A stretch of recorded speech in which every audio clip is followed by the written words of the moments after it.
मौत से क्या डरना, ये मिनटों का खेल है। हौसला जिंदगी से रखिए जनाब, ये बरसों चला करती है। दोस्तों, एक बार ब्रह्मा जी ने अपने ऑफिस में एक इंपॉर्टेंट कॉन्फ्रेंस रखी। इस कॉन्फ्रेंस में दुनिया भर के सारे बड़े बड़े देवी देवता और सारे इंपॉर्टेंट डिसीजन मेकर्स शामिल होने वाले थे।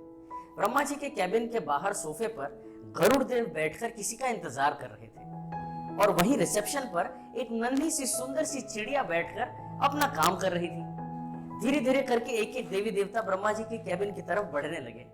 धन की देवी लक्ष्मी जी पधारी, सरस्वती जी पधारी, गणेश जी पधारे, भोलेनाथ जी पधारे और आखिर में आपके और हमारे फेवरेट यमराज जी की एंट्री हुई। यमराज जी ज्यों ही उस ऑफिस की तरफ बढ़ रहे थे, वहां उनकी नजर उस नन्ही सी चिड़िया पर उन्होंने डाली और एक सेकंड को देखकर वो ऑफिस की तरफ बढ़ चले।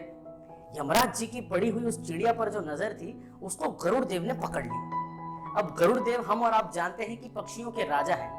उनके पास यह शक्ति है कि वो पलक झपकते ही किसी भी प्राणी को एक जगह से दूसरी जगह पर पहुंचा सकते हैं, चाहे वो कितनी ही दूर क्यों ना हो। गरुड़ देव ने इसी शक्ति का इस्तेमाल किया और उस नन्ही सी चिड़िया को उठाकर ले जाकर 2000 किलोमीटर दूर एक वीराने टापू पर छोड़ दिया।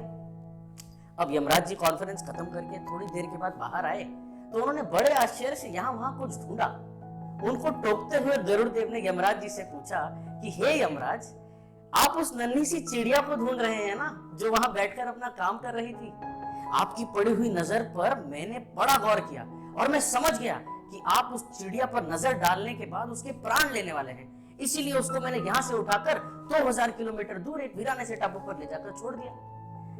यमराज जी मुस्कुराए और उन्होंने गरुड़ देव से कहा कि हे पक्षीराज, जिस समय आप और मैं यहाँ बैठकर इस विषय पर बात कर रहे हैं, वहां उस वीराने टापू पर उस चिड़िया को 2 सांपों ने अपना भोजन बना लिया है और उसके प्राण जा चुके हैं। और आपकी जानकारी के लिए एक बात और बता दूं कि जब मैं उसकी तरफ देख रहा था तो मैं ये नहीं देख रहा था कि मैं उसके प्राण लूंगा कैसे।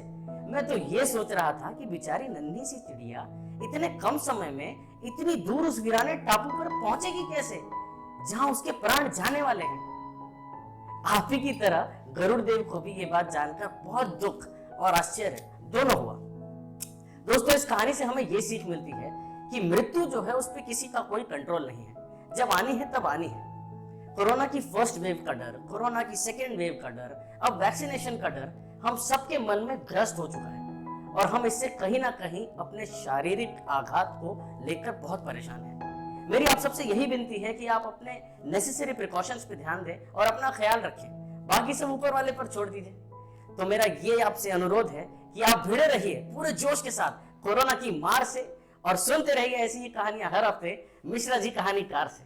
बहुत बहुत धन्यवाद।